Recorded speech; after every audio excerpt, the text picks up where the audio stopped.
paz do Senhor Jesus. Curte, compartilha e comenta. Já marca o sininho para receber as próximas mensagens, amém? Vai vir pãozinho quente do céu. Prepara o teu coração. Deus te abençoe em nome de Jesus. O que acontece é que, falando dos salmos, os salmos eram os hinos que os judeus entoavam ao Senhor para cantar em vez de ser a harpa cristã. Você sabia que Jesus cantou os hinos dos salmos? E eu, se fosse você, ganharia tempo lendo todos os salmos. Todo dia você pode ler um salmo e você pode ter certeza, eu estou lendo algo que o meu Senhor um dia cantou. Você pode dar glória a Deus por isso? O Salmo 23 é uma música, o Salmo 46 são músicas que nós conhecemos. E olha o que está escrito no Salmo 46. Deus é nosso refúgio e fortaleza, socorro bem presente nas tribulações. Portanto não temerei, ainda que a terra se transtorne e os montes se abalem no seio dos mares, ainda que as águas tumultuem e se espumejem, e na sua fúria os montes se estremeçam. Há um rio cujas correntes alegram a cidade de Deus, o santuário das moradas do Altíssimo. Deus está no meio dela, jamais será abalada. Deus a ajudará desde o antemanhecer. Bramam nações, reinos se abalam. Ele faz ouvir a sua voz e a terra se dissolve. O Senhor dos exércitos está conosco. Diga assim: o Senhor dos exércitos está conosco. O Deus de Jacó é o nosso refúgio. Vinde e contemplai as obras do Senhor, que desolações tem feito na terra. Ele põe termo à guerra até o confim do mundo. Ele quebra o arco e despedaça a lança, queima os carros no fogo. Aquietai-vos e sabeis que eu sou Deus. Eu sou exaltado entre as nações, serei exaltado na terra. O Senhor dos exércitos está conosco. O Deus de Jacó é o nosso refúgio. Oh meu Deus, que palavra é essa? Senhor, obrigado pela tua palavra. Fala conosco nesta noite, porque tu és poderoso para transformar os nossos corações em chamas, em brasas vivas no teu altar, Pai. Tu és o nosso Deus. Em ti confiamos, Pai, em nome de Jesus. Amém. Você pode dizer amém? Meu irmão, o Salmo 46 foi um salmo que não foi escrito em tempo de bonança. Foi um salmo que foi escrito pelos filhos de Corá em tempo de guerra. Tudo indica que foi no período da guerra ali de Senaqueribe. O rei Ezequias estava numa peleja tremenda. Senaqueribe estava fazendo tudo que ele sabia fazer, que era amedrontar. Os assírios estavam ganhando tudo, ocupando todos os espaços, todas as cidades. E Ezequias era rei de Judá.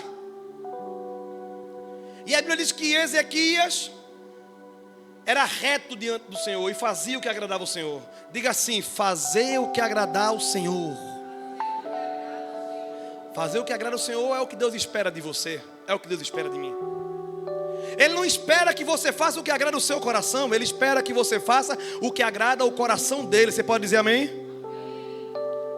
O que foi que ele fez? Ele removeu ídolos, destruiu postes, destruiu aquela serpente de bronze que Moisés tinha levantado por ordem, mas depois o povo passou a adorar a serpente de bronze. E vem Ezequias e destrói, porque aquilo que um dia foi livramento e foi bênção passou a se tornar uma maldição. Porque nós somos especialistas em transformar a bênção de Deus na nossa vida em maldição. Como pastor? O teu trabalho muitas vezes é a bênção, a porta que Deus abriu, e você deixa de vir para a igreja porque está trabalhando. Virou ou não virou?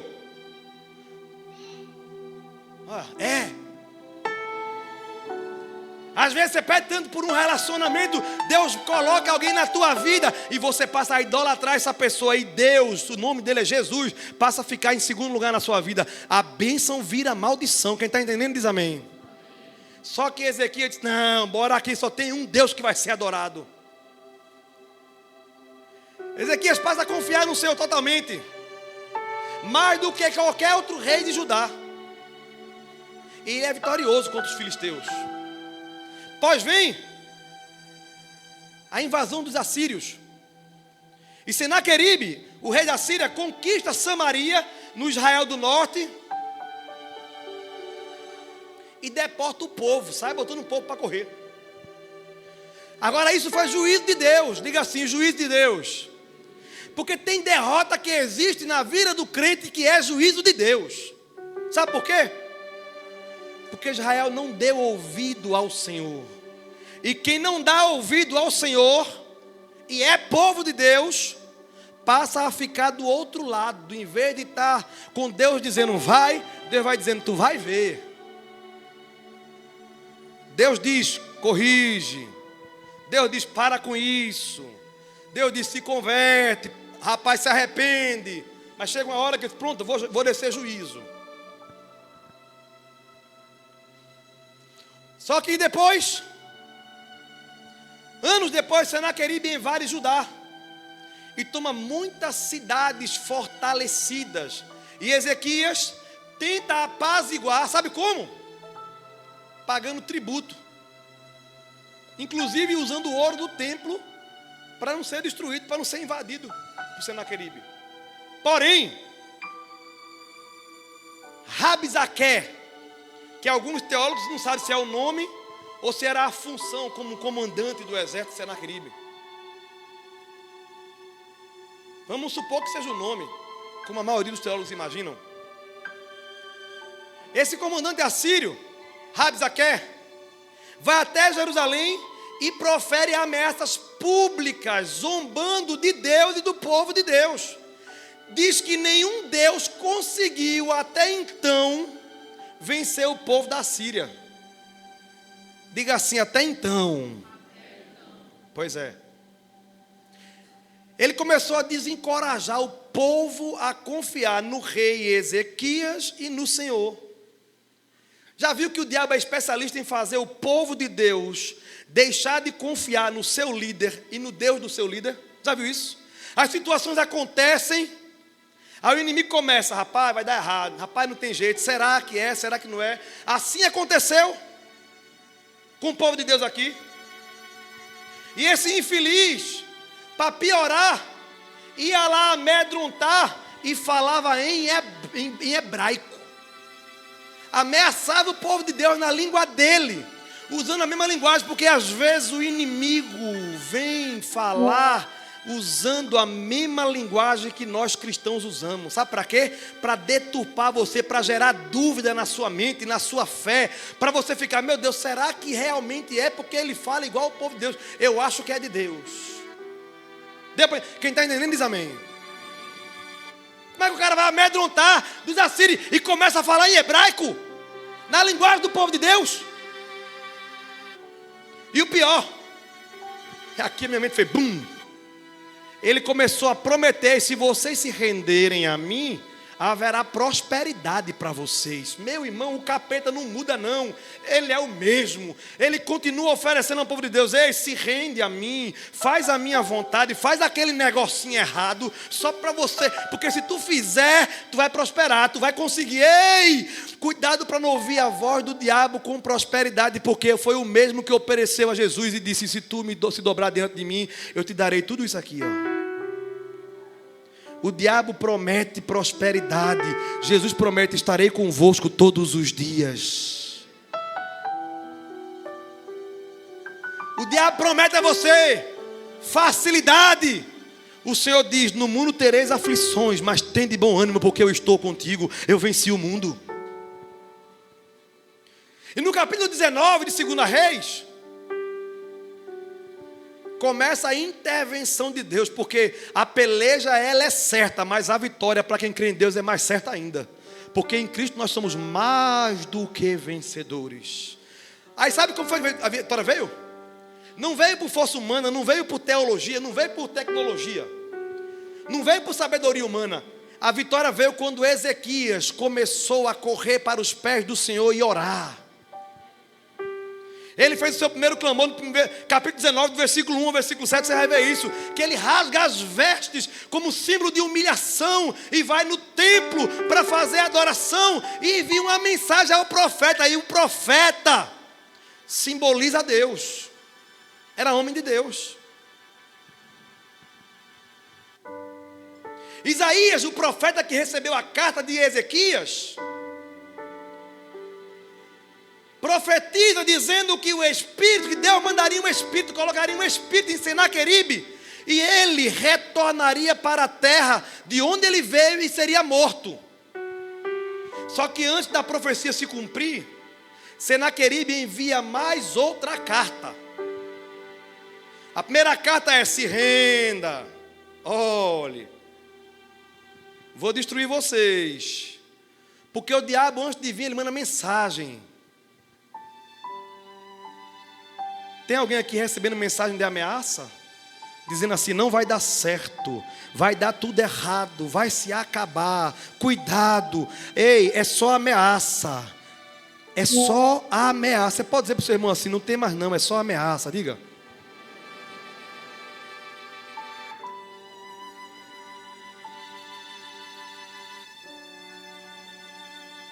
O inimigo insiste em amedrontar, porém Ezequias sobe outra vez ao templo e pega a carta de ameaça, meu irmão. Eu achei lindo quando eu li isso. Pega a carta de ameaça, coloca diante do Senhor e ora com fé, exaltando a soberania de Deus. Ele disse: Senhor, a carta que eu recebi foi essa, mas eu sei que tu és Deus. E essa ameaça aqui não é contra mim, meu povo, não. É contra o Senhor. Ele reconhece. Porque de lá disse assim: nenhum Deus conseguiu fazer a Síria perder. Ele pega a carta e diz assim: eu reconheço, Senhor, é verdade. Nenhum Deus conseguiu vencer Senaqueribe. Sabe por quê, Senhor? Porque são deuses feitos por mãos de homens, mas o meu Deus é o Senhor, o verdadeiro e poderoso Deus, o soberano, o todo-poderoso é o meu Deus. Deus não aguenta um negócio desse não, irmão. Se Deus não gosta de murmuração, Deus se alegra com a exaltação do seu nome. Sabe qual foi a resposta de Deus? Isaías, vai lá. Isaías diz: Deus zombará de Senaqueribe. Jerusalém não será nem tocada. Um remanescente permanecerá. Você vai ler do versículo 20 ao versículo 34. Eu tive que resumir. E acontece um milagre quando um homem e uma mulher de Deus clama e apresenta as suas dores, os seus medos, as suas pelejas ao Deus único e verdadeiro. Sabe qual foi o milagre? O exército era grande da Síria, sim ou não? Só que Ezequias disse: grande é o Senhor. Clamou a pessoa certa. Deus mandou o anjo do Senhor. E um único anjo chamado, diga assim, anjo do Senhor. Diga assim, o anjo do Senhor. Tem mistério aqui que eu vou explicar daqui a pouco. Um único anjo desceu e numa única noite, com uma única espada, matou 185 mil soldados. E Senaqueribe foge para Nínive e é assassinado por seus próprios filhos. Irmãos, deixa eu dizer uma coisa a você. Aquele texto fala o anjo do Senhor. Sabe por quê? Eu estou repetindo isso porque o significa artigo definido. Não é um anjo, é o anjo do Senhor. Jesus não disse eu sou um caminho, ele disse eu sou o caminho, a verdade, a vida. Quem crê nisso diz glória a Deus. Tem definição, só tem um. E o artigo definido, o anjo do Senhor, indica uma figura específica e recorrente da Escritura. Diferente de um anjo do Senhor, quando fala de Gabriel, de Miguel, que foram anjos criados. O anjo do Senhor significa que é uma manifestação divina. Em várias passagens você vai encontrar falando o anjo do Senhor. E você vai ver que ele recebe adoração. Eu pergunto, anjo pode receber adoração? Sim ou não? Por isso é errado aquela reza que se faz assim: Santo anjo do Senhor. Opa, cuidado. Quem é esse anjo? É Jesus? Os teólogos, tanto reformados como pentecostais, têm uma única visão: que quando o artigo é definido, o anjo do Senhor é uma analogia direta ao Messias se apresentando antecipadamente, ou seja, antes dele vir à terra de forma encarnada, ele se apresentou no Velho Testamento várias vezes. Jesus, ele é aquele que se apresenta para matar 185 mil. Ele é aquele que se apresenta como o quarto homem da fornalha. É chamado de cristofania ou teofania. Mas você vai falar, mas Jesus executar juízo? Olha o que está em João capítulo 5, versículo 22. Pois o Pai a ninguém julga, mas ao Filho, diga assim, ao Filho, confiou todo o julgamento. Você que acredita num Jesus bobinho, num Jesus fraquinho, aquele com a carinha de triste na coroa, na cruz, você está acreditando no Jesus errado. Porque o Jesus revelado em sua glória, ele tem olhos como chama de fogo. Os seus pés são como um latão reluzente, na sua boca sai uma espada. E ele declara na coxa: Rei dos reis e Senhor dos senhores. Ele pode até ter morrido como cordeiro, mas ressurgiu como o leão da tribo de Judá.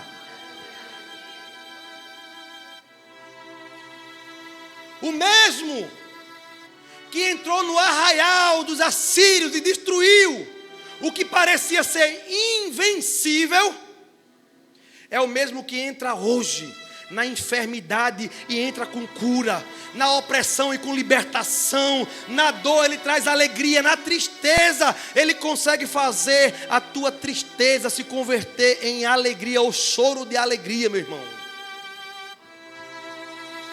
Quando o inimigo parece ser maior do que a sua força, lembre-se que você não vai lutar, é o Senhor quem vai lutar. Olha o que está escrito, que o Senhor pelejará por vós. Quando parece que tudo vai ser destruído, você tem que clamar como Ezequias: e Deus moverá os céus por sua causa. Você pode dizer assim a teu irmão do teu lado: diga, Deus vai mover o céu por tua causa. Diga assim, pelo menos clama. Salmo 46:1 começa dizendo assim: Deus é o nosso refúgio e fortaleza, socorro bem presente na angústia. O Deus que nós servimos é um Deus de refúgio. No hebraico a palavra refúgio é masher, significa lugar de abrigo, esconderijo contra perigo ou opressão. Davi no Salmo 18 declara, quando estava perseguindo por Saul: o Senhor é a minha rocha e a minha fortaleza. Você pode dizer amém? Refúgio é onde você corre quando não tem mais forças. E Deus está dizendo: corra para mim, não corra para o desespero.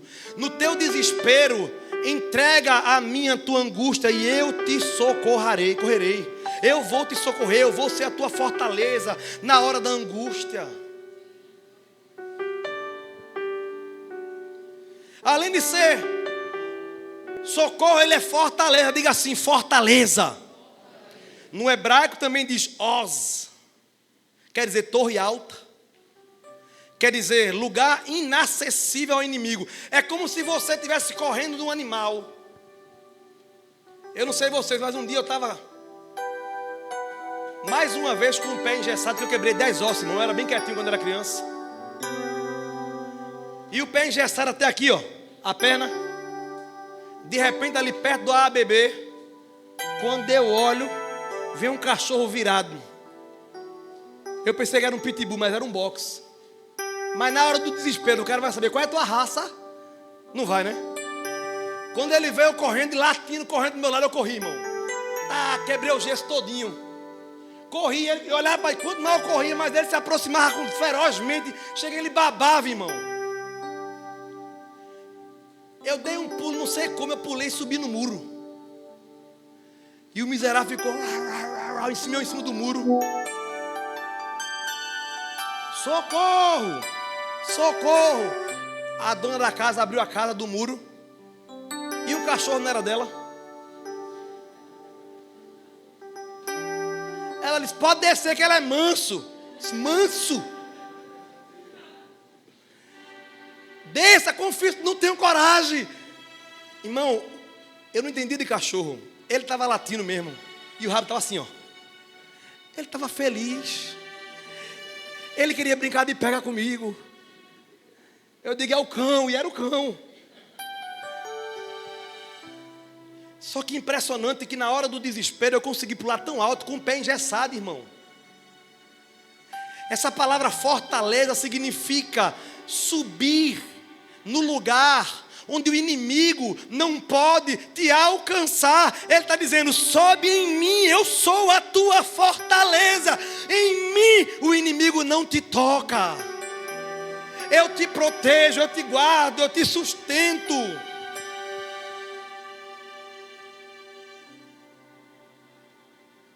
Você não precisa ser forte. Ele diz, eu que sou tua fortaleza.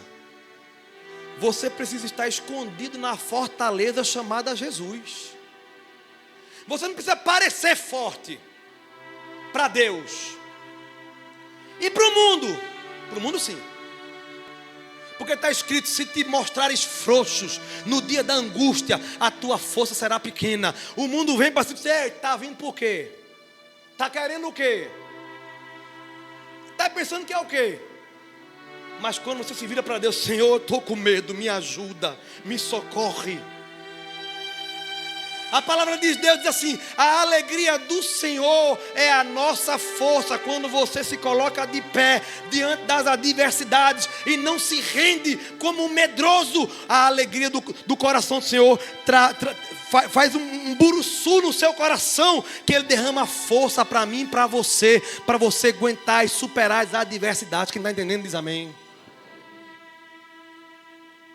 E no versículo 1 ele continua dizendo assim, socorro bem presente na hora da angústia. No hebraico também diz, matzah, já disponível, acessível, pronto. Quando ele fala socorro bem presente na hora da angústia, quer dizer que quando a angústia chegar, a salvação, a promessa, o acesso já está liberado para você chegar diante dele. Você não precisa ficar procurando solução. Ele é a minha e a tua solução. Ele é aquele Deus que diz assim, eu te socorro imediatamente. Eu não vou fazer você ficar esperando como fazem os telefonistas, que você fica trocando, vou passar para fulano, vou passar para fulano. Você pede ajuda a um, ele diz, vou pedir para falar com o outro. Não, quando você vai para o socorro em fortaleza, presente bem na hora da angústia, ele está dizendo, na hora que você clamar, eu estarei pronto para te socorrer imediatamente. Eu me lembro de Pedro, andando sobre as águas. De repente, vem o vento que simboliza a adversidade. As águas começam a se balançar. Ele tira os olhos do Senhor que vem adiante dele. E começa a olhar para a tempestade e começa a afundar. Mas quando ele começa a afundar, ele fez uma oração mais breve da Bíblia. Ele disse, Senhor, socorre-me. Imediatamente o Senhor estendeu a sua mão e levantou Pedro das águas. E levou Pedro de mãos dadas até o lugar firme de segurança. Ei, o Senhor está dizendo, eu sou a tua fortaleza, mas também sou o teu socorro bem presente na hora da angústia. Você pode dizer amém?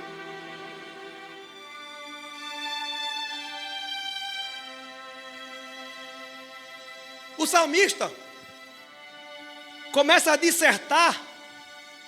E se você ler na sua Bíblia, provavelmente nas melhores versões, tem assim, Selá, em algumas estrofes. Você já viu isso? Selah, selah. Passa algumas estrofes, selah. Ali é o compositor.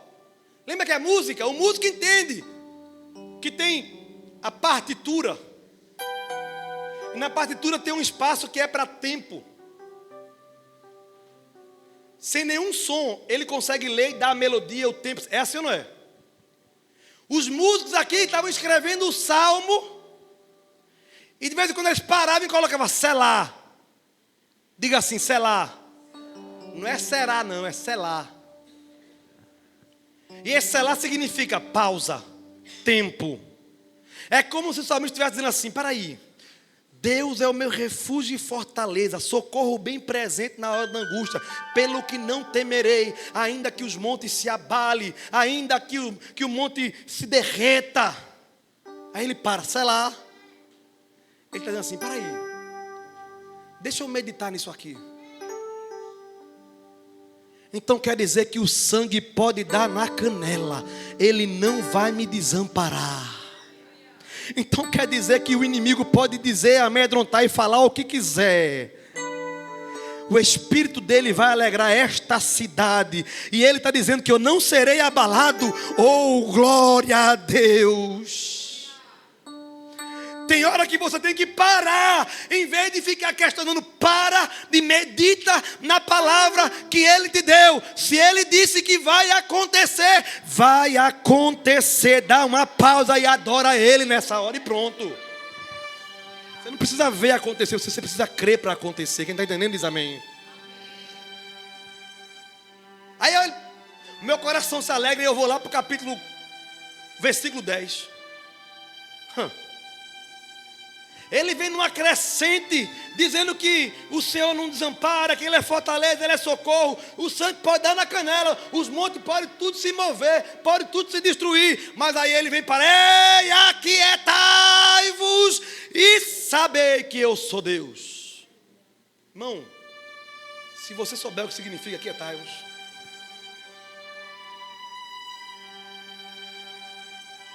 Essa semana morreu um dos maiores evangelistas pentecostais da história, Jim Swaggart. Inclusive, eu tenho uma Bíblia dele, chamada Bíblia de Estudo do Expositor. Eu aconselho a todo mundo a ter uma Bíblia daquela. Versículo por versículo tem um comentário. Versículo primeiro, um comentário. Segundo, da Bíblia todinha. É fantástico. E este homem não é um homem que tem uma história ilibada, não. Um ganhador de milhões de pessoas para Cristo. O seu ministério bombando. Um homem com muitos dons e talentos. Não só pregava, como cantava maravilhosamente bem. Como compunha hinos extraordinários.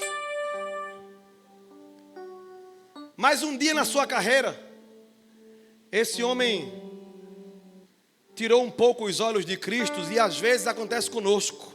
As situações fazem a gente parar de olhar para Jesus e achar que consegue ser crente sem orar, sem jejuar, sem meditar na palavra. Começa a ficar acostumado a ir para a igreja, começa a assistir de tudo, a ver de tudo, a achar que não vai cair, que nada pode derrubar, a ouvir as conversas que não são lícitas e achar que não vai ser influenciado. E este homem de Deus, chamado Jim Swaggart, caiu, traiu a esposa. Só que ser homem de Deus não é alguém que está sempre em cima. Ser homem de Deus é aquele que confia naquele que está sempre em cima. Ser homem de Deus não é não ter vacilo na caminhada. Ser homem de Deus é saber que ainda que caia, o Senhor colocará de pé aquele que clama a Ele. E Jim Swaggart, diferente de muito de cabra safada aí, pregador do evangelho, que quer viver a imagem, quer fazer. Jim Swaggart não, Jim Swaggart foi publicamente, porque um homem de Deus, quando pega e causa escândalo, a Bíblia diz, tem que publicamente confessar, eu menti, eu caluniei, eu adulterei, tudo. Um homem de Deus é diferente de um povo de Deus. Um ministro é diferente. Por isso que a Bíblia diz, ei, você pastor, presbítero, quanto mais lhe é dado, mais será cobrado. Quem está entendendo diz amém. A palavra diz que o homem de Deus, quando ele peca de escândalo, tem que ser repreendido publicamente. Está preparado para isso você? Está preparado? Vem cá para eu apontar os pecados. Está preparado? Você devia orar pelo seu pastor. Amém ou não amém? Devia ter medo que seu pastor caísse. Jim Swagger caiu. Mas diga assim: cair é do homem, levantar é quem tem um Deus poderoso. Foi pública em rede mundial. Assim como ele pregava o evangelho no mundo inteiro, ele foi para o mundo inteiro. Só tenho algo a falar a vocês. Depois você entra no YouTube e procura lá Jim Swagger confessando seu pecado. Quem é de Deus chora quando vê aquilo.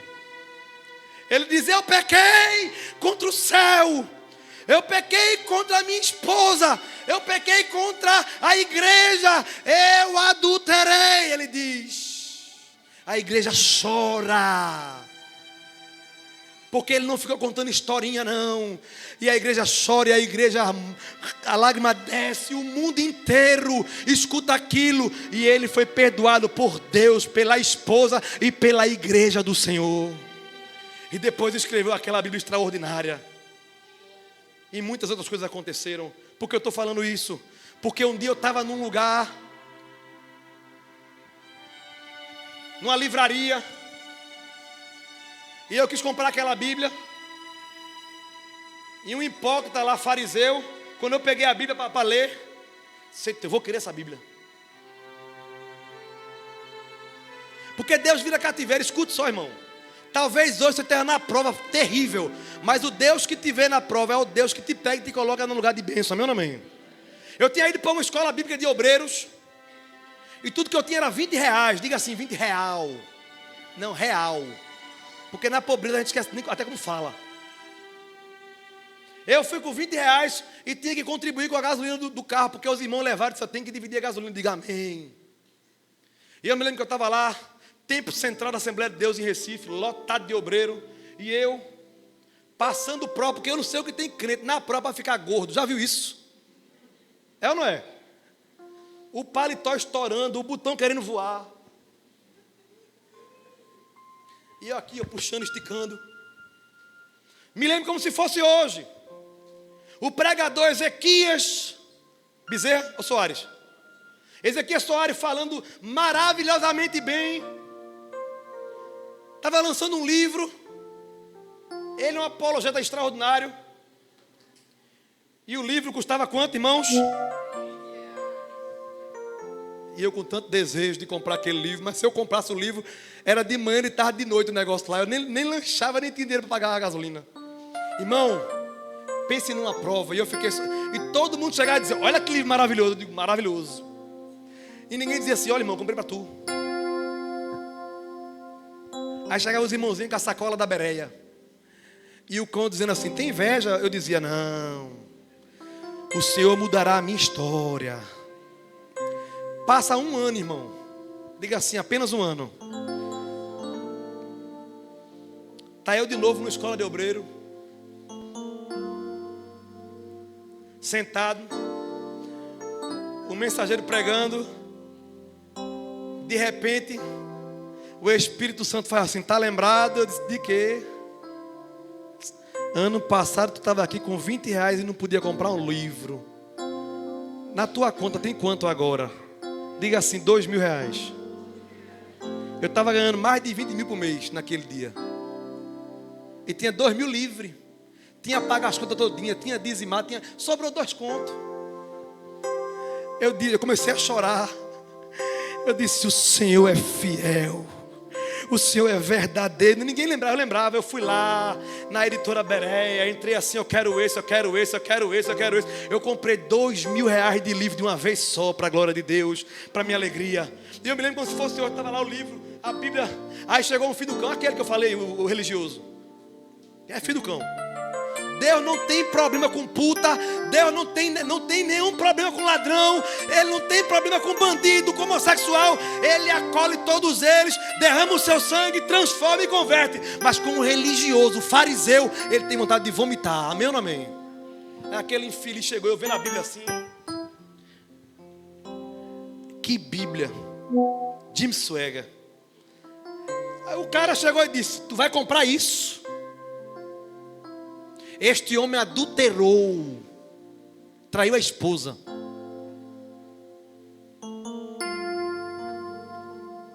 Foi. Só que ele era pastor. E eu era a terceira pessoa depois de ninguém. Aí eu não podia dizer nada, né? Só que tinha outro lá que era desaforado. Do meu lado disse assim: irmão Tiago, eu se fosse o senhor arrancava os salmos da Bíblia de Davi. Porque pior do que Jimmy Swagger foi Davi. E Jesus disse que ele era o homem segundo o coração de Deus. Eu disse: eu quero a Bíblia, deixa eu levar minha Bíblia.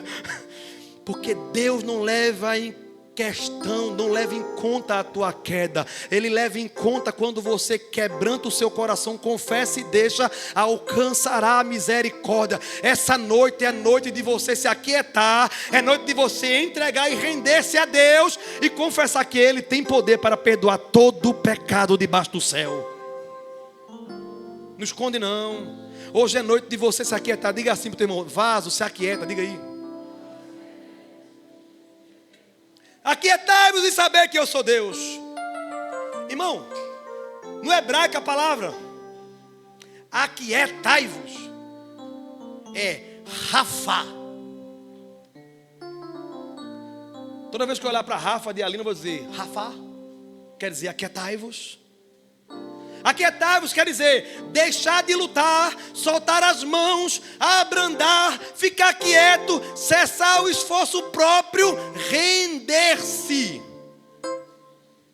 Meu irmão, ei, aquietar quer dizer: ei, minha filha, meu filho, se renda a mim, confia em mim, pare de lutar, porque nesta peleja tu não terás que lutar, eu pelejarei por vós. A imagem que se faz de aquietai-vos aqui, literalmente, é como se fosse aquela guerra. Já viu? Cabo de guerra. Round 6. Aquele cabo de guerra infeliz do cão. Só que aqui é Deus dizendo assim: você está com cabo de guerra comigo, pare com isso. Abra a sua mão, que quando você abrir a mão, você vai perceber que a minha mão será estendida sobre você e a vitória virá. Parem de tentar lutar com suas forças, renunciem a mim. Ele está querendo dizer isso.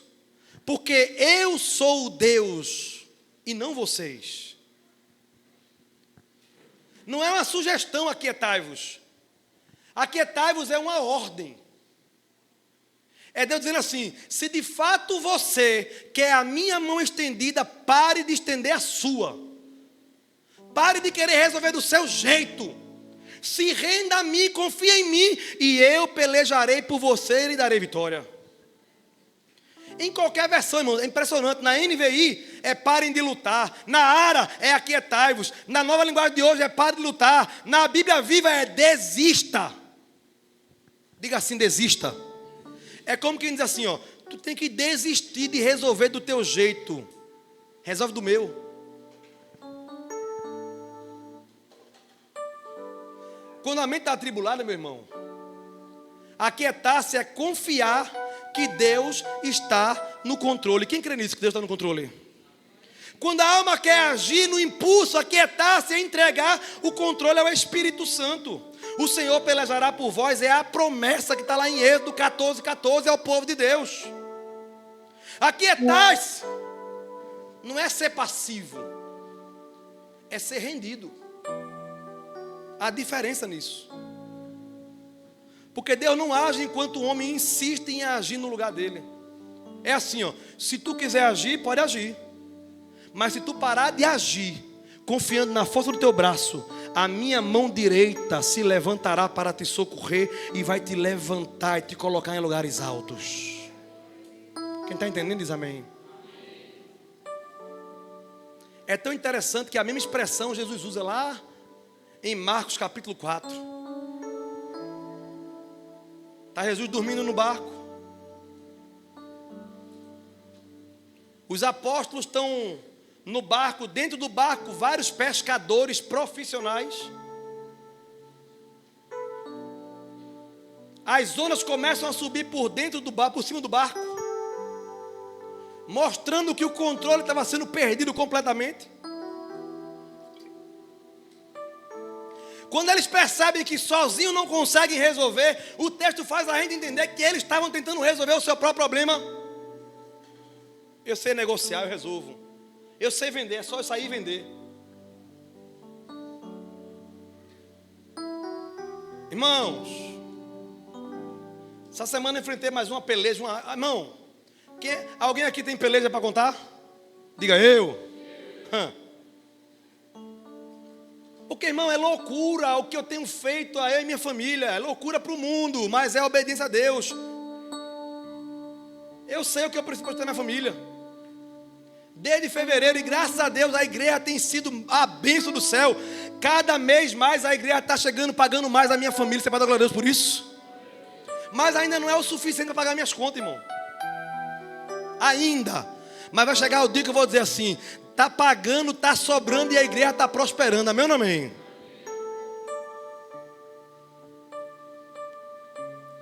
E essa semana eu fiquei como um salmista. E agora? Aí eu me lembrei da palavra de Deus: aquietai-vos. Sabe o que eu fiz, irmão? Em pleno meio-dia. Minha mulher tinha ido trabalhar, não sei onde, foi em Recife, eu acho, não sei. Eu entrei no quarto, olhei para a cama, digo: tu me aguarda? Deitei na cama e fiz. Eu não consigo resolver, mas o Senhor consegue. Eu não sei de onde. Eu já liguei para 1, para 2, para 3. Já ofereci a 1, a 2, a 3. Agora ninguém resolve. Eu vou dormir quando eu acordar, porque a sua palavra diz que enquanto eu durmo, o Senhor trabalha. Eu vou descansar. Aconteceu o que, amor? Quando eu acordei, todo o problema estava resolvido. Apareceu o que eu não... Apareceu venda, apareceu dinheiro, apareceu comissão, apareceu pagamento que eu nem esperava. Porque Deus tem o controle de tudo. Tem alguém lhe devendo? Não adianta ficar oprimindo não, porque a palavra de Deus diz assim, em Eclesiastes 7:7, na opressão até o sábio age como tolo. Ei, irmão, não coma a opressão, nem oprima ninguém. Desça no Senhor e diga: o Senhor pelejará por mim, o Senhor é o meu Deus, o Senhor tem um controle, o Senhor sabe o que eu preciso e eu me rendo. Pronto. Meu Deus do céu. Meu Deus do céu. Diga a seu irmão: o Senhor pelejará por você. Jesus se levantou no meio daquela gritaria, porque Pedro foi lá e diz assim: não te se dá que morramos. Porque no desespero, irmão, a gente começa a acusar Deus: Senhor, tu não está vendo não? É ou não é assim? No desespero parece que Deus está esquecendo de nós. Mas eu quero lhe dizer que a Bíblia diz que Ele nem cochila, nem fecha os seus olhos.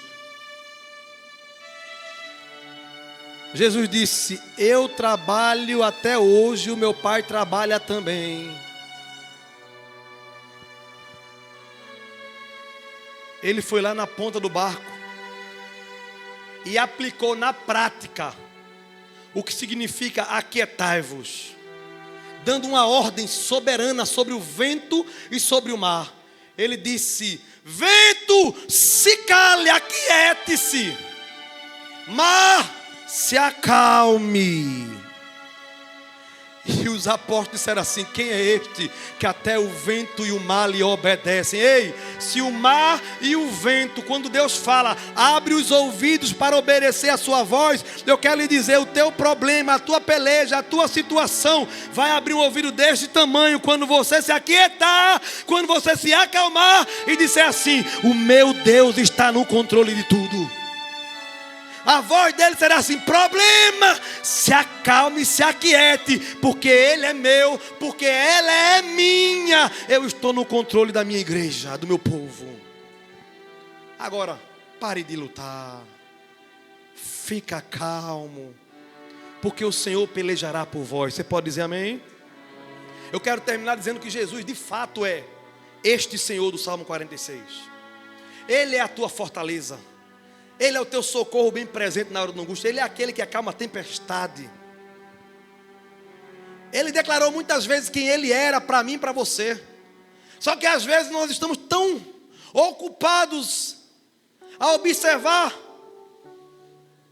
as dificuldades da vida, que esquecemos quem Ele disse que Ele era para nós.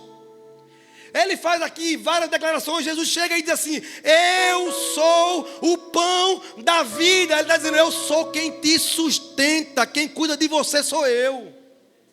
Ele disse: eu sou a luz do mundo, quem te guia sou eu. Eu sou a porta. Ele está dizendo: a saída para a tua vida tem nome, Jesus de Nazaré. Ele diz: eu sou o bom pastor, ei, quem cuida de você sou eu. Mas eu estou ferido na alma, eu sou o teu consolo. Eu estou ferido no corpo, eu sou aquele que te cura. Ele diz: eu sou a ressurreição e a vida. Sabe o que significa eu sou a ressurreição e a vida? Ele está dizendo: eu sou o que te dou uma nova chance, um novo recomeço na tua história. Eu sou o caminho, a verdade e a vida. Está dizendo: eu sou tudo o que você precisa. Entrega o teu caminho a mim, confia em mim. Aquietai-vos e sabeis que eu sou Deus, porque eu serei exaltado sobre a nação. Você pode estar cego, pode estar cercado como o povo de Jerusalém estava em Senaqueribe, por Senaqueribe. Você pode estar no meio do fogo, como os 3 homens da fornalha. E também pode estar com medo de se afundar ou se afundando, como Pedro estava. Mas se Deus é teu refúgio, se Cristo é teu Salvador, se o Espírito Santo é teu consolo, nada te abalará. O Senhor dos exércitos, terminando com o versículo 11: o Senhor dos exércitos está conosco. O Deus de Jacó é o nosso refúgio. Ah, meu irmão, alguém aqui já ouviu falar que Jacó era mentiroso e enganador? Quem já ouviu isso aqui já? Eu ouvi muito isso, mas na verdade isso é uma tradução errada. Você falar isso para um judeu, ele pega um ar com você, você não tem noção. Porque Deus continua sendo o Deus de Abraão, de Isaac e Jacó. Amém ou não amém? E quando eu ouvia várias pregações sobre Jacó era enganador, era mentiroso, não sei o que, eu dizia: alguma coisa não bate. E quer ver eu ficar chateado? Foi quando eu descobri que Jacó e Tiago é a mesma coisa. No hebraico, Jacó. No Novo Testamento, Tiago. Eu digo: homem enganador.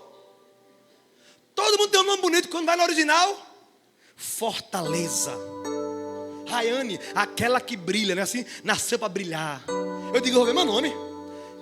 Aí o homem disse: Jacó, enganador. Eu disse: não, não pode. Está errado esse negócio.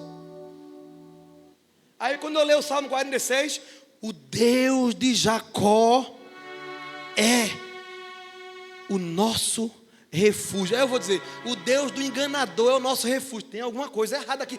Tem algo certo que não tá, tem algo errado que não está certo aqui. Aí eu fui pesquisar, irmão. Nada a ver, irmão. Nada a ver. A palavra não é enganador, é suplantador. Diga assim: suplantador. Nada a ver com enganador. Foi um errinho na tradução ali que o povo foi traduzir e começou a disseminar essa palavra só porque olha para a história de Jacó, porque ele mentiu, porque realmente ele enganou, sim ou não? Aí diz: então quer dizer que ele é enganador, o nome dele. Não. A Bíblia diz que ele, o nome dele é Jacó, porque é aquele que pegou no calcanhar. Amém ou não amém? Só que na verdade no original, no hebraico, lá na raiz, a palavra é suplantador. Porque Deus é conhecido como Deus que suplanta os inimigos do seu povo. Suplantar fala na planta dos pés. É aquele que pisa com toda força nos inimigos e aperta o pé assim, ó, e suplanta os seus inimigos. O Deus de Jacó, o Deus que suplanta os inimigos e vence, é o nosso refúgio, Deus poderoso. O teu Deus não é um Deus que perde em batalha. O meu Deus é um Deus que suplanta os inimigos. Se é na alma que o inimigo está atacando você, eu quero dizer, ele vai suplantar o inimigo quando você declarar: o meu Deus é o meu refúgio. Se é na vida financeira e você está cabisbaixo e não consegue solução, o Deus do ouro e da prata vai detonar. vai suplantar. Ah, tem gafanhoto. Ah, tem... Como é que Malaquias fala? O devorador, ele não tem devorador, não tem nada que suporte o pé pesado do Deus que suplanta o inimigo do povo de Deus.